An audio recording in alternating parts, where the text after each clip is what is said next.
میں انشاءاللہ دوسرے پارے کا خلاصہ پیش کروں گا، یعنی جو منتخب آیات ہیں وہ میں آپ کے سامنے پیش کروں گا۔ دوسرے پارے میں سب سے پہلے اللہ تعالیٰ نے قبلے کی تبدیلی کا حکم دیا ہے کہ بیت المقدس سے قبلے کو چینج کیا جا رہا ہے بیت اللہ کی طرف۔ اس پر یہود و نصارہ نے بہت شور مچایا کہ انہوں نے تو قبلہ ہی چینج کر دیا، تو بتایا گیا کہ تم امت معتدل امت ہو، اللہ کے حکم کو فالو کرتے ہو، کیونکہ خانہ کعبہ ابراہیم علیہ السلام نے بنایا تھا۔ اللہ کی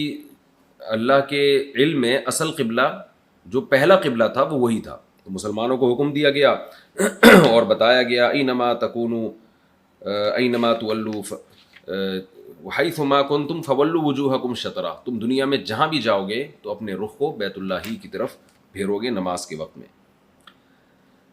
یہود و نصارہ کی طرف سے جو پروپیگنڈا کیا گیا، بہت زیادہ تکلیف پہنچائی گئی، اس پہ اللہ تعالیٰ نے اہل ایمان کو حکم دیا کہ صبر کرو، اور صبر کا طریقہ بتایا، استعینوا بالصبر والصلاۃ، صبر اور نماز کے ذریعے مدد طلب کرو، صبر کرو اور نماز پڑھو، اس سے تمہارے لیے جو پریشانیاں ہیں ان کو برداشت کرنا آسان ہوگا۔ اور اللہ نے اہل ایمان کی علامت بیان کی کہ جب انہیں کوئی مصیبت پہنچتی ہے، قالوا انا للہ و انا الیہ راجعون، تو یہ کہتے ہیں کہ ہم اللہ ہی کے لیے ہیں اور ہم نے اسی کی طرف لوٹ کر جانا ہے۔ یہ بہترین دعا سکھائی گئی ہے کہ ہم سب نے لوٹنا اللہ ہی کی طرف ہے، تو اللہ ہمیں اس مصیبت کا بہترین بدلہ عطا فرما دے گا۔ صفا اور مروہ کے بارے میں بعض صحابہ کا خیال یہ تھا کہ اس میں سعی کرنا شاید زمانے جاہلیت کی ایک رسم ہے تو ہمیں چھوڑ دینی چاہیے، تو اللہ نے بتایا کہ ایسا نہیں ہے، صفا اور مروہ شعائر اللہ میں سے ہیں، جب بھی حج یا عمرہ کرو تو صفا اور مروہ کی سعی کیا کرو۔ اس میں اللہ نے اپنی قدرت کی نشانیاں بھی بتائی ہیں، ان فی خلق السماوات والارض واختلاف اللیل والنہار، زمین آسمان کے بدلنے میں، دن رات کے اختلاف میں بڑی بڑی نشانیاں ہیں عقل مندوں کے لیے۔ اور اللہ تعالیٰ نے انہی آیات میں یہ بھی بتایا ہے کہ اپنی طرف سے چیزوں کو حرام مت کیا کرو، جیسے خود سے کسی حرام کو حلال کرنا برا ہے، ایسے ہی حلال کو حرام کرنا بھی برا ہے۔ کلوا من طیبات ما رزقناکم، جو ہم نے تمہیں رزق دیا ہے ان میں سے پاکیزہ چیزیں کھایا کرو، مشرکین کی طرح یہ حرام وہ حرام خود سے نہ کر دیا کرو حلال و حرام کے فیصلے۔ اللہ نے یہ بھی بتایا کہ اہل کتاب میں جو لوگ اللہ کی آیات کو چھپاتے ہیں ان پر اللہ کی لعنت ہے، انہوں نے تورات اور انجیل کی آیات لوگوں سے چھپائی ہیں، جس میں خاص طور پر وہ آیات جس میں آپ صلی اللہ علیہ وسلم کی خوشخبریاں تھیں۔ اللہ نے یہ بھی بتایا کہ اللہ کی نظر میں اصل نیکی یہ ہے، من آمن باللہ والیوم الآخر، ایمان لاؤ آخرت پر، اللہ پر اور آخرت پر، اور آت المال علی حبہ، یہ آیت بہت اہم ہے کہ اسلام کا اللہ نے خلاصہ پیش کر دیا کہ پہلے اپنے ایمان کو درست کرو اور پھر مال دو اللہ کی محبت میں، ذوی القربى والیتامى والمساکین وابن السبیل، مسافروں کو، یتیموں کو، مسکینوں کو، جو مستحق مانگنے والے ہیں ان کو، اور گردنیں آزاد کرانے والوں کو، اور نماز قائم کرو، زکوٰۃ دو، جب ایگریمنٹ کرو تو اس ایگریمنٹ کو پورا کیا کرو،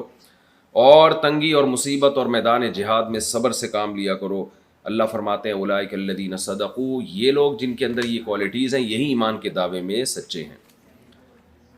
فوجداری قوانین بھی بتائے گئے، اللہ تعالیٰ نے حکم دیا اے ایمان والو تم پر قصاص فرض کیا گیا ہے، اسلام میں قتل کا بدلہ قتل ہے، ہاں اگر مقتول کے وارث معاف کر دیں تو ان کی طرف سے نہ صرف اجازت بلکہ ترغیب ہے۔ اور اللہ تعالیٰ نے اسی رکوع میں، یعنی اسی پارے میں، روزوں کو بھی، رمضان کے روزوں کو بھی فرض کیا کہ تم پر رمضان کے روزے فرض ہیں سوائے مسافر اور مریض پر، تاکہ تمہارے اندر تقوی پیدا ہو جائے۔ اور اعتکاف کے احکام بھی بیان کیے گئے اس میں، اور اللہ تعالیٰ نے اس میں ایک دوسرے کا مال کھانے سے ہمیں منع کیا، خاص طور پر وَتُدْلُوا بِهَا إِلَى الْحُكَّامِ، فرمائے کہ حاکموں کو رشوت دے کے اپنے حق میں ناجائز فیصلے مت کروایا کرو، اس کا بھی اللہ نے حکم دیا۔ جہاد کا بھی حکم دیا، اور اللہ نے فرمایا کہ مشرکین مکہ جو کہتے ہیں کہ ہم محترم مہینے میں لڑتے نہیں ہیں، تو یہ یعنی مسلمان اشہر حرم میں 4 محترم مہینوں میں کیوں ہم سے لڑ رہے ہیں؟ تو ان سے کہو کہ لڑائی کی پہل تم نے کی ہے، تو اگر مہینے کا احترام ہے تو وہ دونوں فریقوں نے کرنا ہے، یہ نہیں ہو سکتا کہ آپ اس مہینے کا احترام نہ کریں اور آپ حملہ کریں، لڑیں اور ہم اپنا دفاع نہ کریں، ایسا نہیں ہو سکتا۔ اللہ نے اسی پارے میں حج کو بھی، حج کے احکام بھی بیان کیے، فمن فرض فیہن الحج فلا رفث ولا فسوق ولا جدال فی الحج، کہ جب بھی حج فرض ہوگا، یعنی آپ حج کے لیے جائیں گے، تو کوئی بے حیائی کی بات نہیں کرنی ہے، اس میں کوئی فسق و فجور، کوئی لڑائی جھگڑا نہیں کرنا. یہ حج کے احکام اللہ نے بیان کیے. اور اللہ نے یہ بھی بتایا کہ لیس علیکم جناح ان تبتغوا فضلا من ربکم، حج کے لیے اگر تم جاتے ہو تو وہاں خرید و فروخت کرنا، تجارت کرنا بھی تمہارے لیے جائز ہے. حاجیوں کی دو قسمیں بیان کی ہیں. کچھ حاجی تو ایسے ہیں کہ من یقول ربنا آتنا فی الدنیا وما له فی الآخرۃ من خلاق، جو کہتے ہیں اللہ بس دنیا میں ہی سب کچھ دے دے، آخرت میں کچھ نہیں چاہیے. لیکن جو اچھے لوگ ہیں وہ کیا دعا مانگتے ہیں؟ ربنا آتنا فی الدنیا حسنۃ وفی الآخرۃ حسنۃ وقنا عذاب النار. اللہ دنیا میں بھی اچھی زندگی چاہیے اور آخرت میں بھی اچھی زندگی چاہیے. ان لوگوں کا بھی اللہ نے تذکرہ کیا جن کو نصیحت کی جائے تو بجائے نصیحت ان کو فائدہ پہنچانے کے وہ اور زیادہ تکبر میں آتے ہیں اور غلط بات پہ اور ڈٹ جاتے ہیں. فرمایا فحسبہم جہنم، ایسے لوگوں کا تو ٹھکانہ جہنم ہے، جہنم ہی ایسے بدبختوں کے لیے کافی ہے. اہل ایمان کو حکم دیا ادخلوا فی السلم کافہ، ایمان والو مکمل اسلام میں داخل ہو جاؤ اور شیطان کی اتباع مت کرو، اس لیے کہ تمہارے پاس اسلام کی حقانیت کے اتنے دلائل آ چکے ہیں. هل ينظرون الا یاتیہم اللہ فی غلل من الغمام، اب کیا چاہتے ہو کہ اللہ خود آسمان سے اتر کے تم سے بات کرے اور بتائے کہ اسلام برحق ہے؟ اس کا کیا انتظار کر رہے ہو؟ بنی اسرائیل پر جو اللہ کی نعمتیں ہوئیں ان کا تذکرہ کیا اللہ تعالیٰ نے اجمالی طور پر. یہ بتایا کہ یسألونک ماذا ينفقون، صحابہ پوچھتے تھے کہ ہم کہاں خرچ کریں، کیا خرچ کریں، تو بتایا گیا بھائی خرچ سب سے پہلے اپنے والدین کا خیال کرنا ہے، قریبی رشتہ داروں کا، والیتامیٰ والمساکین، یتیموں کا، مسکینوں کا، مسافروں کا، ان جگہوں پہ تم نے خرچ کرنا ہے. جہاد کی فرضیت بیان کی گئی اور بتایا گیا کہ تمہیں جہاد پسند نہیں ہے، لیکن بہت ممکن ہے کہ ایک چیز تمہیں پسند نہ ہو مگر اس میں تمہارا فائدہ ہو. اور یہ بھی بتا دیا کہ یہ کافر تم سے ہمیشہ لڑتے رہیں گے، یہ تمہیں جہاد سے روکتے رہیں گے اور بتاتے رہیں گے جہاد دہشت گردی ہے، لیکن جہاں ان کو موقع ملے گا یہ تمہیں چھوڑیں گے نہیں. شراب کے بارے میں بعض لوگ پوچھتے تھے کہ اس میں تو بہت فائدے ہیں. اللہ نے فرمایا اثمہما اکبر من نفعہما، کہ ان کا جو جوا اور شراب کا جو گناہ ہے وہ اس کے فائدوں سے زیادہ ہے. اگر کچھ فائدے بھی ہوں بالفرض اس میں، تو ان میں جو جرم ہے گناہ کی وہ ان کے فائدوں سے زیادہ ہے. اسی پارے میں اللہ نے مشرک عورتوں سے نکاح کو حرام قرار دیا. جو یہود و نصارہ کی عورتیں ہیں ان کے علاوہ جتنی بھی غیر مسلم عورتیں ان سے نکاح کو حرام قرار دیا، اور بتایا گیا کہ غلام، ایک باندی، ایک کم درجے کی عورت جو مسلمان ہو وہ ایک مشرک عورت سے بہرحال بہتر ہے. اور یہ بھی حکم دیا گیا کہ جو مسلمان عورت بھی کسی غیر مسلم مرد سے نکاح نہیں کر سکتی. حیض و نفاس کے حکام بیان کیے گئے کہ حیض کی حالت میں زوجہ سے ہم بستری حرام ہے.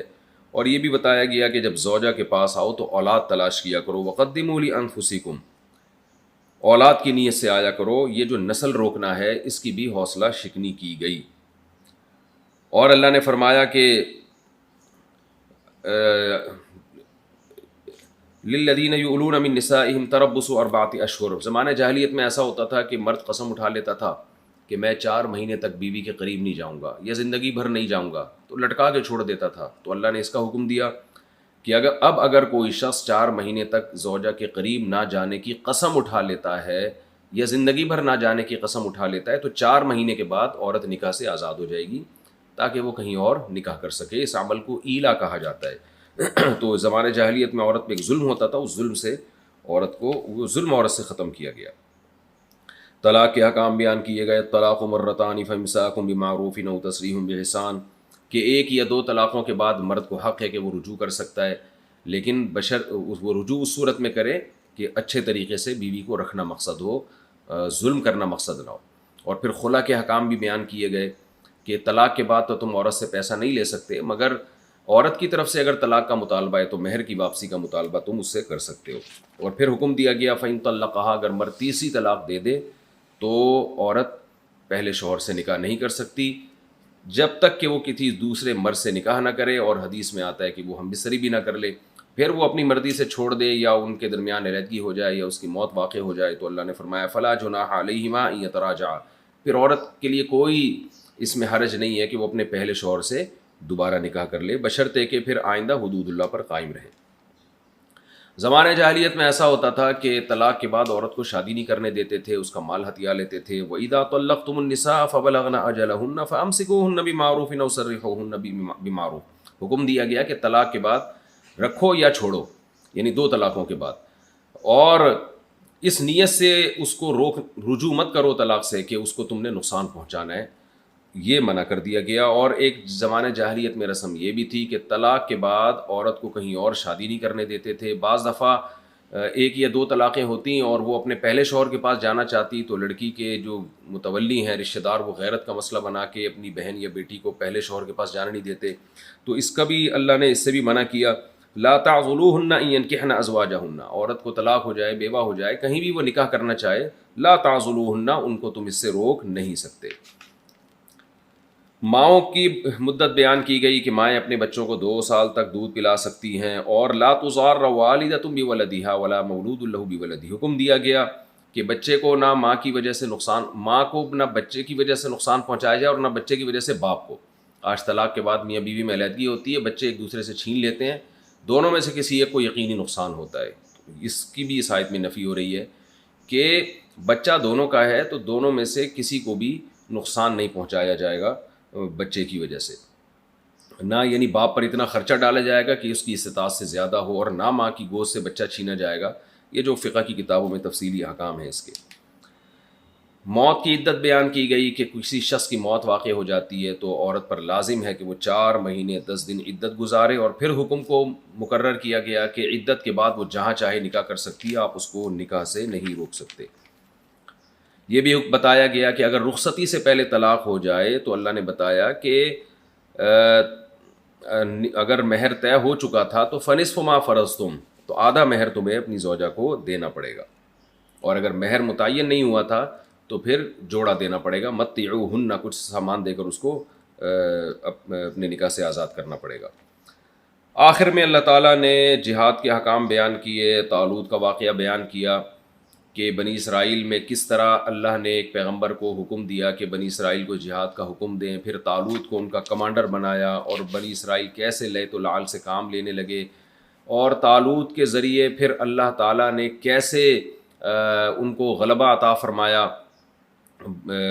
جالوت پر، اور بنی اسرائیل کو حکم دیا تھا کہ جہاد سے پہلے تم نے نہر کا پانی نہیں پینا، جتنی بھی پیاس لگے 1 چلو پی سکتے ہو، لیکن بہت سے لوگوں نے پانی پی لیا، اس گناہ کی نحوست یہ کہ ان میں لڑنے کی طاقت ہی ختم ہو گئی، تو بہت تھوڑے لوگ جنہوں نے پانی نہیں پیا تھا وہ لڑے، اور ان میں داؤد علیہ السلام بھی تھے جنہوں نے جالوت کو یعنی کافروں کے کمانڈر کو قتل کیا، اور اللہ نے اس کے بدلے میں آپ کو حکومت بھی عطا فرمائی اور نبوت بھی عطا فرمائی۔